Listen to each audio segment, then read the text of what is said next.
Welcome to 1962, exactly 60 years ago, end of summer, beginning of autumn 1962. I love the Beatles60 Podcast because, following the Beatles 60 years ago today, each episode gives you a look into our worlds.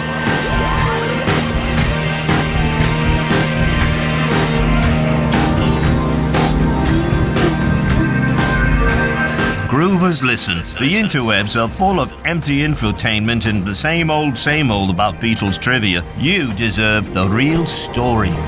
This is Beatles60. Okay, you want your mind blown?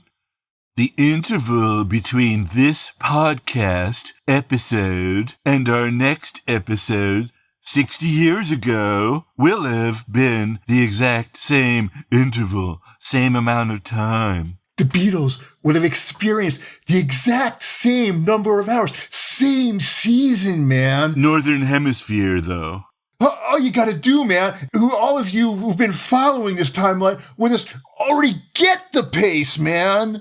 You already understand, right? I mean, same daily pace. Technically, we'd call it a longitudinal phenomenological historiographic study. Hey, Larry. What's with all the mumbo-jumbo? Well, this is serious. Quite a serious series. Time moves at one pace and in one direction. This is apparently so. At least in lived experience. Einstein may have disagreed, but... I mean, heck. Maybe time is round and space is curved. But screw Einstein. Ultimately, we're talking about human experience. Linear time. We trace the sequence of events. It's amazing how much we're able to make clear sense of the Fab Four's development. 'Tis a pace, for getting it. Hence our wonderful slogan. Come on, let's say it together. Beatles60, we ain't Jumping around. Okay, so September 1962, what's going on? Well, they were working towards their first single.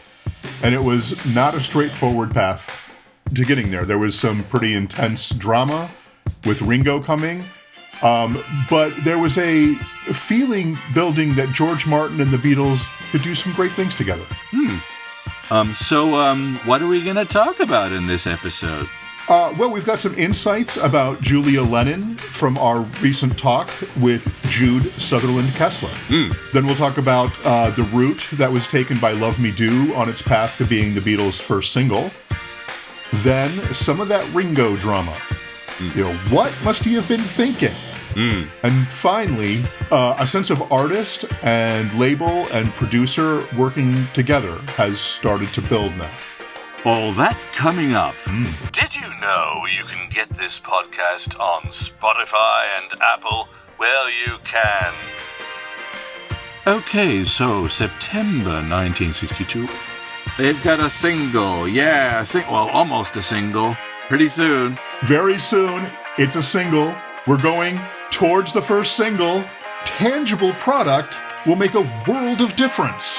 We got a really big shoe. Woo! What? Twister. Shake it.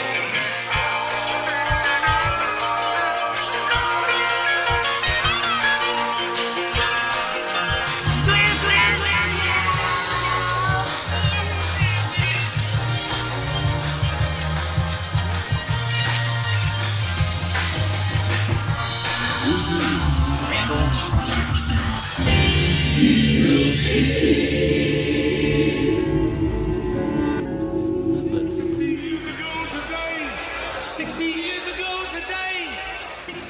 Well, I'm Larry. I'm sometimes known as Rents or Lawrence, but I am Larry.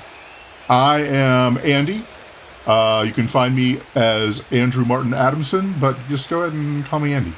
This episode is called Towards a Single. Andy, why do we call it Towards a Single? A lot of things had to happen in order for the first single to actually come about the way that it ultimately did. It wasn't just, okay, we got a song, we're going to do it the first single. It was a process. First is a big important point, though, isn't it? Because, like, they didn't know. They were never sure whether they were going to make it, going to get on the charts. Even after signing to Parlophone, it's like, we're going to have to do some doofy How Do You Do It song, and which they were very unhappy about the idea of. So, well, then that brings us to the Where We Goin', fellas. We want to know where they're going, and here's the Where We Goin' music. When the Beatles were across, thinking the group was going nowhere, and this is the city deal, me and the city dressing room. I say, "Where are we going, fellas?" And they go, "To the top, Johnny." And I say, "Where's that, fellas?" And they say, "To the toppermost of the toppermost." Right. Cheer up.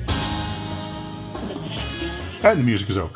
Okay. Listener, remember, we're in the middle, actually late summer 1962.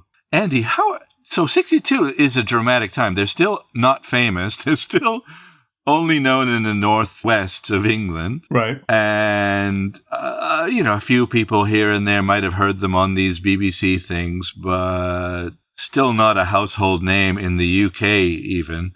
But everyone knows that 62 things are going to change big time. But so, where are we? Where are we going, fellas? It'll be going pretty well once they get through the recording process. There were some bumps in the recording process, but, they very likely felt that it was about the best feeling that they've had in years about their chances for the toppermost of the poppermost. Yeah, so they're on the way. They're really doing it, man. They're really doing it. That's the feeling, isn't it? Kind of like we're almost really doing it. It's going to be very exciting in a couple of months. Right now, we're right on the edge of that. So we're going to talk about in this episode, what's coming up is we're going to talk about the path of the sort of winding road toward Why Love Me Do became the A-side. It wasn't meant to be the A-side, but it became the A-side. Then we're going to talk about Ringo, just the whole Ringo experience through Ringo's eyes. Right. And then after that, how they started to work together, how everything was coming together with George Martin and the Beatles and the label all kind of really kind of gelling and getting something going. Right.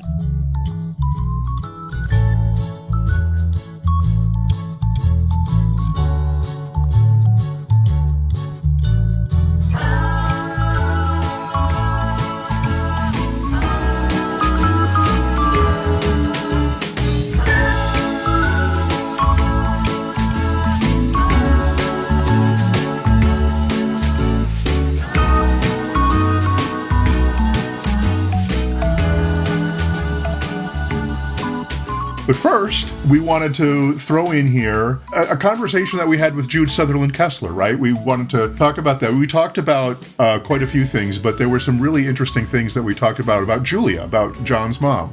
So we're taking the TARDIS farther back in time. That's right, yeah. Because Julia passed away. When was she hit by a car? Awful. Yeah, in 58. How awful, huh? Yeah. The important thing is what Jude is going to tell us here. Yeah. Shall we listen? Let's listen. What we know is that Mary Elizabeth Mimic steps up to take this child when social services has visited Julia twice and told them that he's living in a bad situation. When Julia's going off to play her banjo in the Brookhouse pub and others, and the little boy is heard crying by himself. And Julia is the girl that he's always looking for because she's bohemian, she's out of the box, she loves music, she laughs, she loves life. She is the kind of girl that he's looking for, but she doesn't want her life interrupted by this little boy, even though she loves him dearly.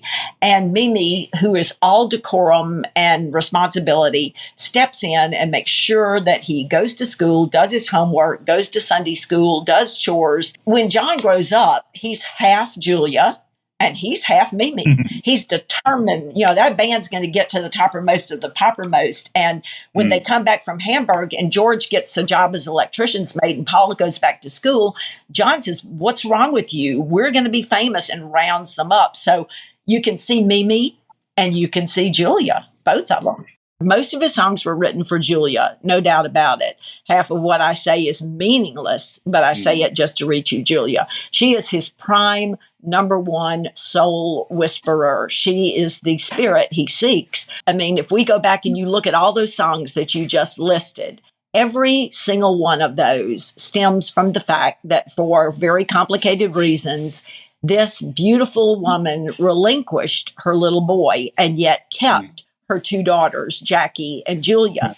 So it's not children she doesn't want, the little boy thinks. It's me. She likes children. And so, maybe that's the root of John's just constant insecurity. Right. And search. I'm going to prove, as he says, I've got every reason on earth to be sad, mad. I've just lost the only girl I had. If I could get my way, I get myself locked up today, but I can't. So I cry instead. He's going to prove that he's smart enough and he's talented enough and he is gifted enough that she should have kept him. She should have doggone it. Yeah. She's not even there to hear it, but everything he says is just to reach her, Julia. And I think every girl is compared to her. If I fall in love with you, will you promise to be true and help me? Because I've been in love before. And what happened? She told me that she wasn't going to leave me. And then she did. And it's in every song. It's in Tell Me Why. You just go back and listen to, it's very overt in I'm a Loser and Help, but in every song, I don't want to spoil the party. So I'll recede. You'll never know the real me. I'm going to pull myself away from the party that is life because I don't want my disappointment to show. It's in every song. So she's the prime whisperer. It's funny growing up in the 60s and hearing the Beatles, we never thought about the difference in the types of lyrics that John was really directly autobiographical, just almost openly, and Paul, you don't know who he's writing about. It's like fiction or something, Well, I think at one point, didn't John say at one point that Help was finally him writing a song that was written? And it's like, no, clearly there were ones before Help. Yeah, John, you can't ever trust John and what he says. He just says stuff. But everyone, even his cover songs in the Cavern, the songs that he chose to sing, like Baby It's You, were highly autobiographical. He sits and he hears as a little boy, Mimi and Uncle George talking about how Julia is immoral and she shouldn't be allowed to keep that little boy. She's setting a bad example. She's living in sin. It doesn't matter what they say. I'm going to love you any old way. And he sings constantly about his mother. It makes me so mad when people say that John was never autobiographical until he met Bob Dylan. That is bull. Yeah. It's not true. He is Samuel Taylor Coleridge's Ancient Mariner. He grabs you by the arm, stares you in the eye, and he tells you the story of his life over and over and over again. But we haven't said much about Stu, and I really don't know what would have happened to John if Stu had not come along, because he thinks both of his parents abandoned him, and he loses his mother at age 4.5. Then after Uncle George dies and he isn't there for the funeral, they don't even allow him to be there to say goodbye.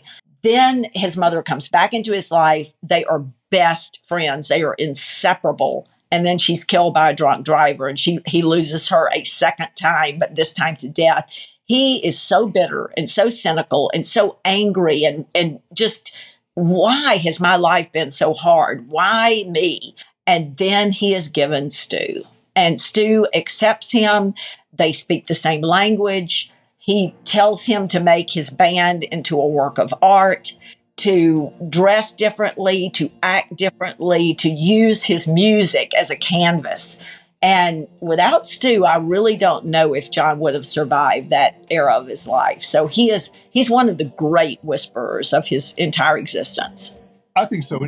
One thing I noticed, I'm sorry, Andy, go ahead. That actually feeds right into what I was saying about how, the people who talk about the fifth Beatle, blah, blah, blah, and all that, and how it's like, how many people say Stu, because to me, Stu wasn't a supposed fifth Beatle. He was a Beatle. Right. Right. And so much of what happened in Hamburg and what came out of Hamburg and what happened with John and all that, it would never have happened without him. I think he was an incredible influence. He was. Andy and Larry appreciate those who listen all through the regular podcast episodes. So we have a new, very cool bonus for you, an exclusive monthly event called Beatles60 Live. The live show is audio, not video. First weekend of every month, membership is free and audio access is free. It's all free and easy. This audio doesn't appear in the normal podcast feed, but you can access it from anywhere in the world by signing up for Beatles60 Live. Once you sign up, you'll see how easy access is.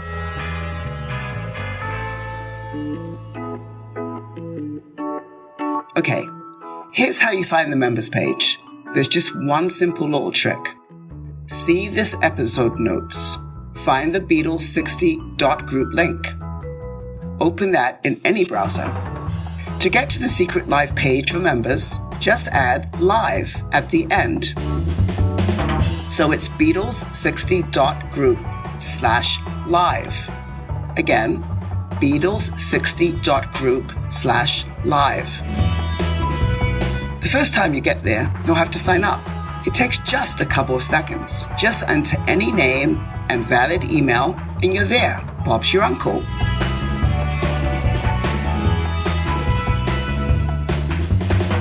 It's that straightforward. Got it? That's Beatles60.group/live.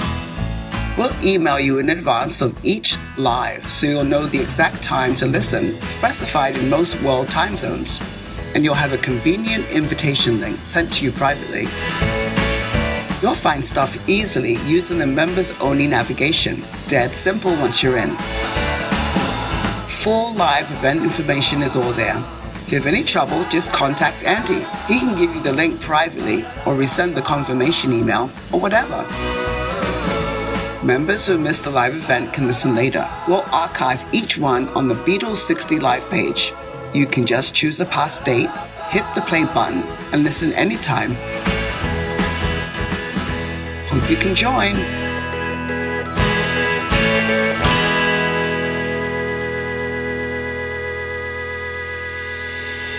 Okay, listeners, coming up, The Path of Love Me Do, then The Eyes of Ringo, and then Parlophone and Beatles getting it together. Getting together.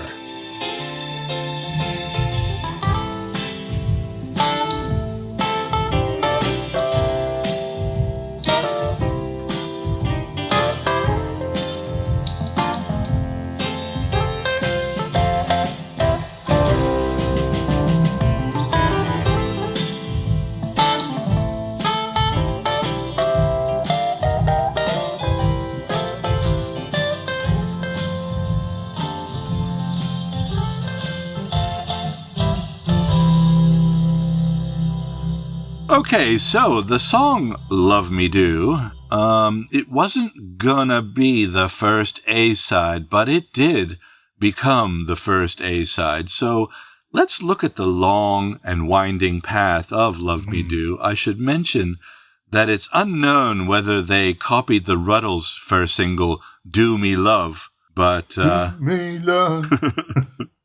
do me love.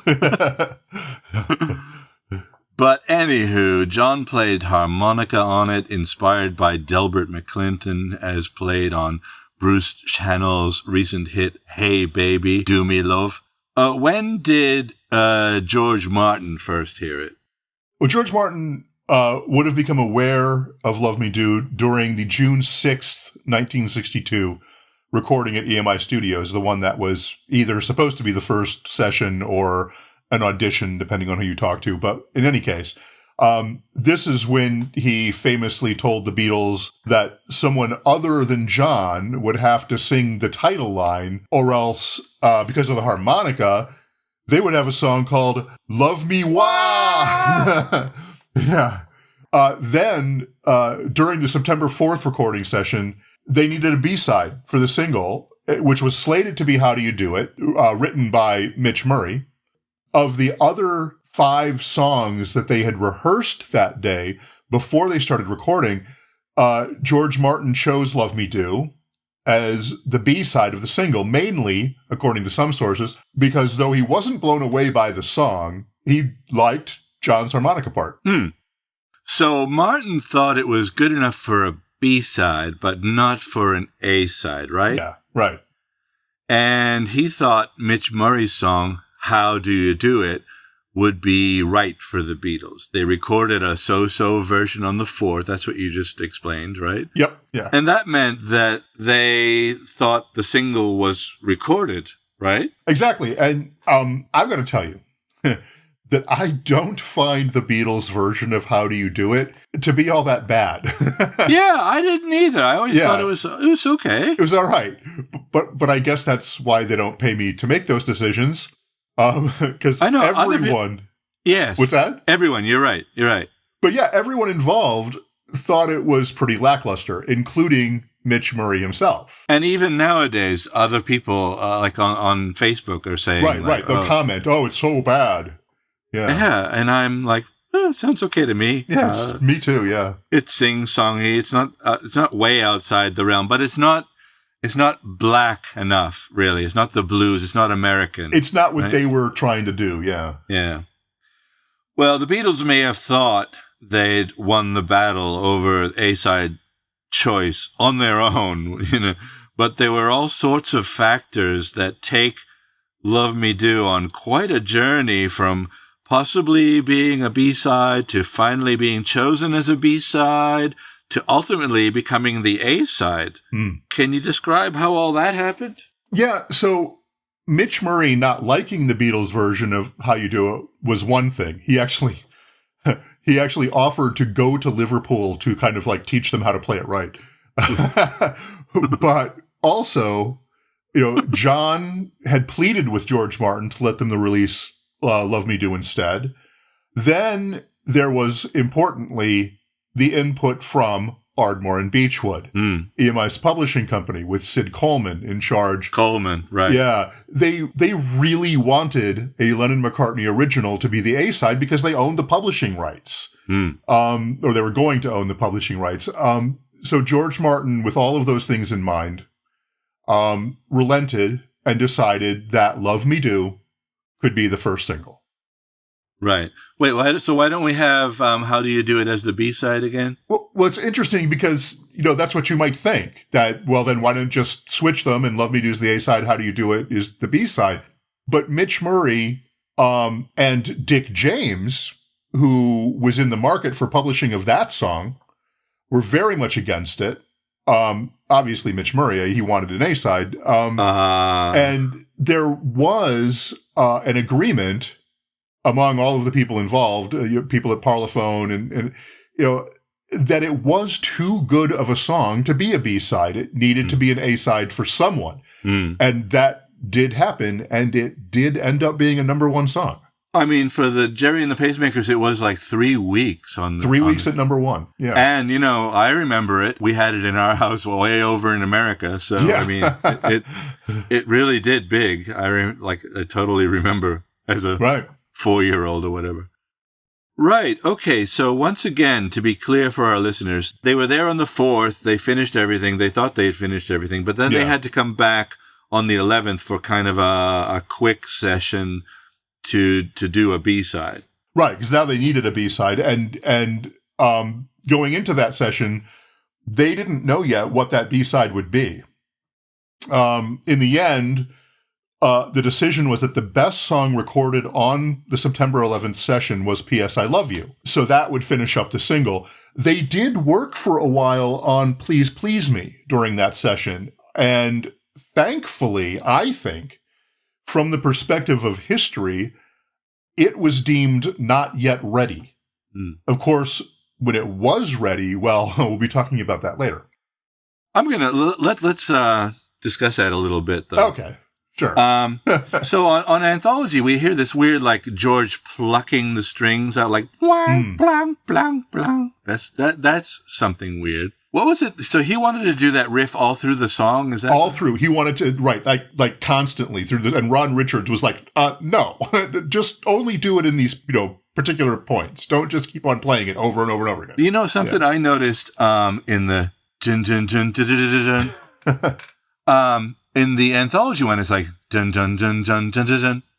But in the real version, it's like dun dun dun dun dun dun dun dun. There's that dun dun at the end, which is like very satisfying. And when they don't do it on the Anthology version, it irritates me. Like, no, it's dun dun, not dun dun.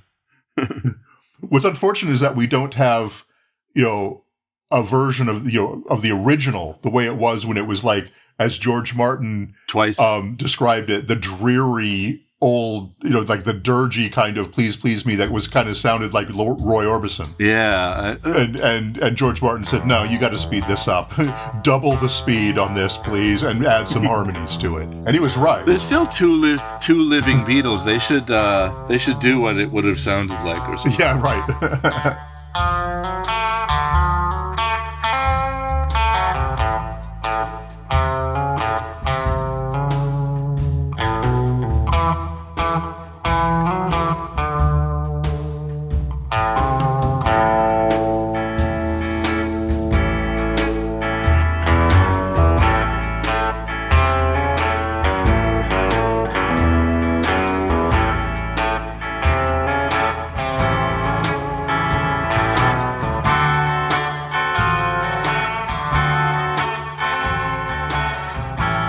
Ringo went through quite a bit of a dramatic roller coaster ride. Well, Larry, he wasn't really on a roller coaster. Yeah. Not literally, like at Butlins or something, or some amusement park. Like, whoa, I'm on a roller coaster. No. Yeah. But big life changes, big events, a new gang, really, to sort of fit in with. Yeah. Big decisions between mid-August and mid-September of 62. What do you think was going through his mind during this time? I mean, maybe we can tell the story of the Beatles in mid-August through mid-September through the eyes of Ringo Starr. Hey, by the way, I prefer not to call him Richie because, first of all, I don't know him. He's not my old buddy or family member. Right. The other three Beatles called him Ringo. Is that correct? Yeah, they certainly called him Ringo in public, and you watch the movies and everything. And so Richie, I think, was kept to more, kind of private conversation. I thought I heard that they actually called him Ringo all the time. But I wouldn't even doubt it, yeah. So go ahead and take us through the 4 weeks, halfway through August through halfway through September. If you would be so kind, Andy. Okay. Well, as Butlin's summer moved into August for Rory Storm and the Hurricanes, Ringo had actually already accepted an offer to leave the group and begin playing with King Size Taylor and the Dominoes starting in September. It seems like he wanted to play with the Beatles. There had even been talk about it, but it was unclear if and when it was really going to happen. And so he was moving on. When the call did come, Ringo accepted it immediately. It was more money. The Beatles were actually signed. And importantly, they were his friends. He must have felt great. What better news could there be? They would be heading to EMI Studios on September 4th for his first ever big-time professional recording session. How great was that? And I want to... I want to point out that, like, we often talk about their charm, but it wasn't like a goofy charm that they had. Maybe his was. Ringo has kind of a goofy charm, which we love, right? Yeah. But, like, each of them had a kind of a dark charm in a way, really, where, like, Paul's was sort of a diplomatic charm, if you know what I mean. Yeah. And John's was kind of a put-on, like, almost sarcastic charm, but still... clowny. But still charming somehow, even though he was, like, whatever. And George, sort of world-weary kind of... but still very, very funny. Cheeky. Yeah. Cheeky. He's cheeky. Yeah. And so there's something even more charming about that, if you know what I mean. It's not like a goofy charm, but like there's something grounded, earthy charming about these guys. And that he had to have picked up on it. Yeah, I'll buy that. I think they all had somewhat of a good feeling about what was going on. And Ringo, it had to have been just, a great feeling with them, with everything that was happening. That feeling was certainly still surrounding him when the Beatles arrived at EMI Studios for a second session on September 11th, after they had recorded those songs that we already talked about on September 4th. Ringo had no idea that George Martin and his assistant, Ron Richards, had disliked his drum work from the session on September 4th. Uh-huh. But when the Beatles arrived, they found Andy White already there with his drums set up. He had been called in by Ron Richards basically because they only had an hour and 45 minutes to record a B-side. So they wanted someone who they knew could get it done.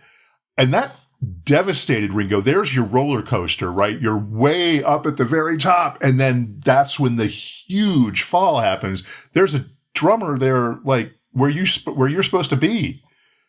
He would actually say, I was highly upset. It blew my fucking brain away. I thought, I'm going to kill these guys. Thought they were going to do a Pete Best on me. So, Eric. Okay. In the end, he was allowed to play maracas on P.S. I Love You and tambourine on some takes of Love Me Do that they recorded to see if they could get a better recording than the previous week, but with Andy White on drums, right?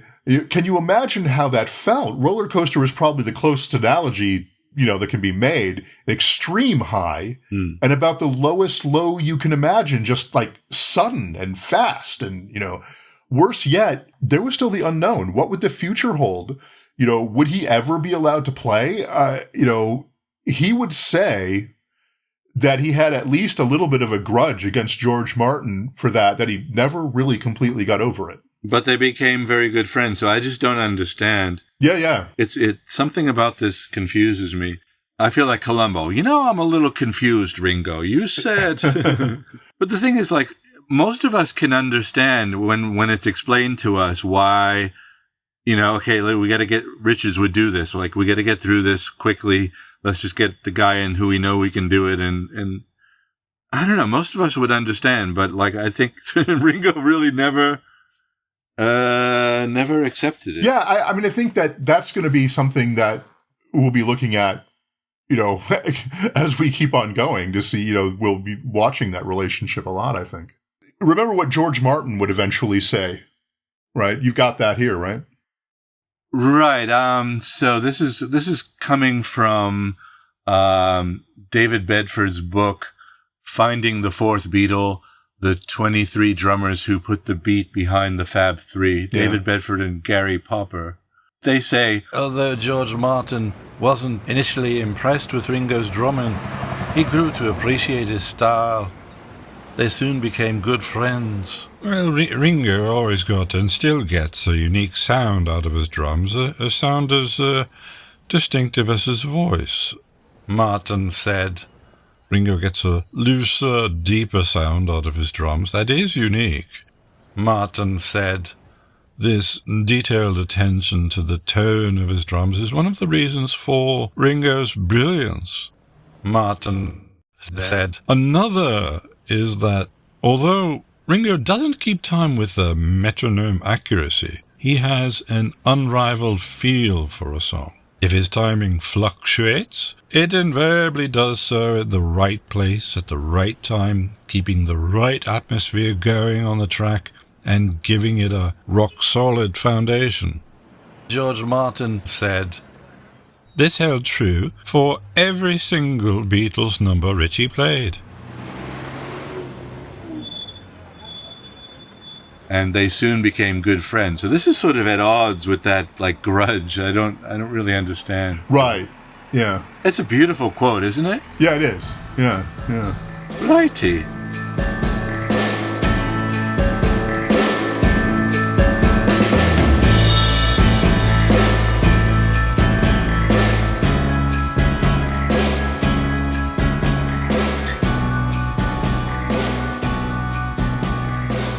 Now, the Parlophone contract was technically over after the September 11th recording session.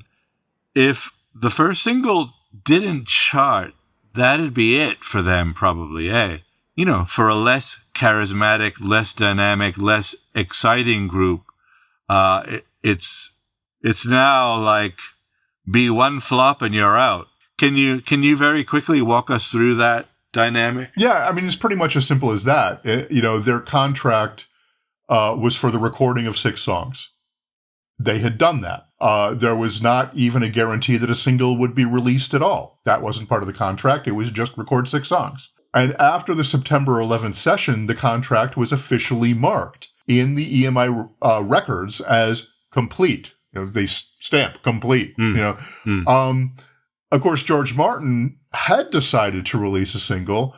But as you said, if Love Me Do had been a complete failure, EMI and Parlophone had the right to just pull the plug. And it didn't get to number 1 or anything. How high did it chart in the UK? Right, 17, which is respectable, right? Right. It's in it was always, the goal was to make it to the BBC Top 20, and so they did that. They just made it over okay. Yeah. So this is it. We're talking in the future now, which we don't normally do. Yeah. But that's about to happen after it's released in October. Yeah.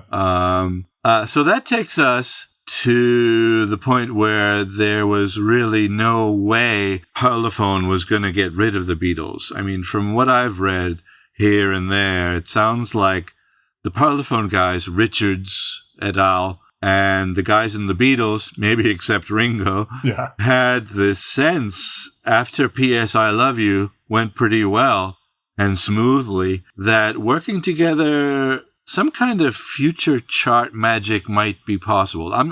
I'm reading in between the facts here, but it sounds like if you were there that day, their working relationship was probably forming into something strong or something between magic and interesting. What do I want to say? Intriguing, let's say. Yeah. An intriguing sense of a new way onto the charts. Would you agree with that? Yeah, I think that's right. And to say, like, you bring up P.S. I Love You, the recording of that actually went so well that they had floated the idea of making that the A-side at one point. But Ron Richards kind of was like, nah, there's another song with that name out there. And John was like, well, but we really want this kind of the bluesy harmonica song to be, so that kind of went away. But that is how well it was going, and we've talked about before about how George Martin felt that he could work with them, mainly because of their charm and how well they got along together. And as much as Ringo was steamed about how he was treated, Ron Richards said that he had no doubt Ringo would become ready. Remember, it was beyond commonplace that session drummers were brought in to play with bands. So I don't really get the impression that George Martin was looking for ways to get rid of the Beatles or anything. He liked them. He enjoyed working with them. Not to get too far into the future here, because we've already been close to that. But over the next couple of months after the release of Love Me Do, deciding to keep working with the Beatles would become easy for a couple of reasons. And do you want to know what they are, or should we keep that for later? Let's see. Deciding to work with the Beatles would become easy, you say? Yeah. Easy decision after a while. Because they chart? Well, because we've already touched on both of these a touch, right? Because Love Me Do did get into the BBC Top 20, which was a goal. But not only that, it was on the charts for 18 weeks. That's it. And even though it only reached number 17, 18 weeks for a song that didn't even make the top 10, that's like double the amount of time that most singles would spend on the charts, even if they made the top 5 or the top 10. So it was really intriguing that, okay, yes, the top was 17, but it had staying power. It kept on going up and down. That's really interesting. How do we interpret that long, so it's like people were hip people who are hip to it Yeah. were hip to it. That's what it kind of means. It's almost like a subculture, it implies to me. Does that make any sense? Yeah, it's interesting. I mean, now it seems like everything just sells immediately because of just the way things happen, the way things are released now. There was a building up but the staying power, just incredible. And you know what the second thing was? Because we touched on it just barely. Let's go ahead. It was Please Please Me. Yeah, then that gets to number one, doesn't it? Depending on which chart. I mean, on the official BBC chart, the official UK charts, it only got to number 2. Yeah. But it did get number 1 on a couple of charts. But when it was ready, when it was finally ready, and they recorded it and it was done, that was the song where George Martin said to them, congratulations, boys, you've just recorded your first number 1. This is the kind of thing I always wonder about. When, Fleetwood Mac had that hit album, after they recorded it, did they feel like this is a fucking hit album? Or Bruce Springsteen's Born to Run or whatever. Yeah. How did they feel when they recorded? Did they already know, like, holy fuck, we're going to be huge? Right. Did they know that or not? It's hard to say. These are great songs. I mean, they put down all throughout the Beatle literature. Love Me Do is kind of a little bit put down or something. Yeah. As if it's a lesser song, but I always loved it. Maybe call me simple, but I thought it was a pretty good song. Yeah. It's not my favorite era of Beatles songs, but at the same time, I mean, as I've been doing this project, I've really been appreciating things that were developing them so much more. And it does have everything that John wanted about it. It had the more bluesy feeling. He wanted there to be a harmonica in a UK single.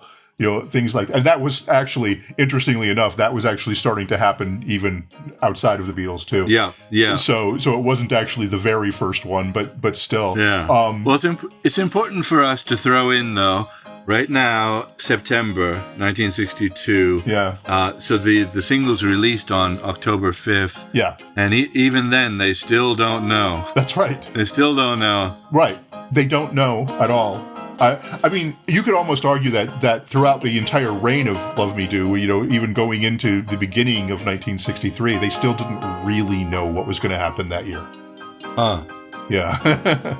Okay, that great quote of George Martin explaining Ringo's reliability and brilliance came to us via David Bedford, whose book we already cited and will link to in the show notes. Their source was George Martin's 1995 book, Summer of Love, The Making of Sgt. Pepper. We'll link to that too. Many thanks to Lennon historian Jude Southerland Kessler for offering us a clearer sense of the importance to John's music of his mother, Julia Stanley Lennon, and his relationship with said mother. You can find our full hour of discussion with Jude at Beatles60.group/live. That's BEATLES60.group/live. Our October live guest will be historian Rob Gertson. For the live date and time, see Beatles60.group/live. Special thanks to Denise A. Lapola, Grant Adrian Heaton, Mark Lewison, and Eric King Mixer Howell. Be sure to follow the Beatles60 podcast on Apple Podcasts or Spotify or wherever you subscribe to podcasts. Thank you very much indeed, Sir Andrew. Well, thank you for having me. Would you like to say that? Would you like to? I understand that you. Well, I'd really like to thank you for having me on, Larry. It's been a privilege and an honor to be part of your show. Well, thank you very much indeed, Richard Nixon, as done by Dan Aykroyd. As done by Dan Aykroyd, yes. I do not do impersonations of individuals. I do impersonations of people doing impersonations of individuals. Bye, everybody. Okay. And on that note, bye.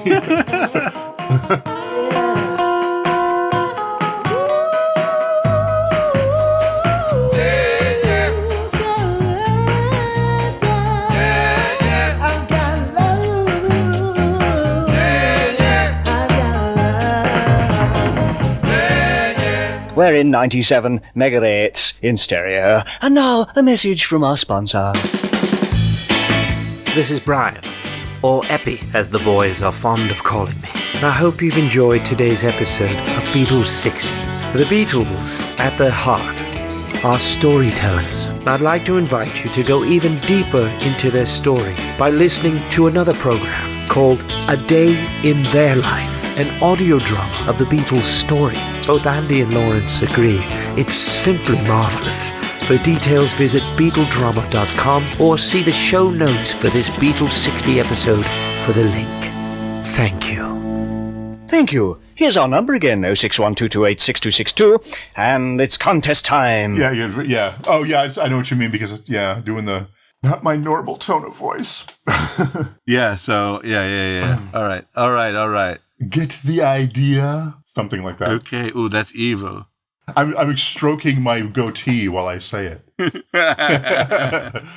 All right. All right. I want to do the whole show like Mick Jagger.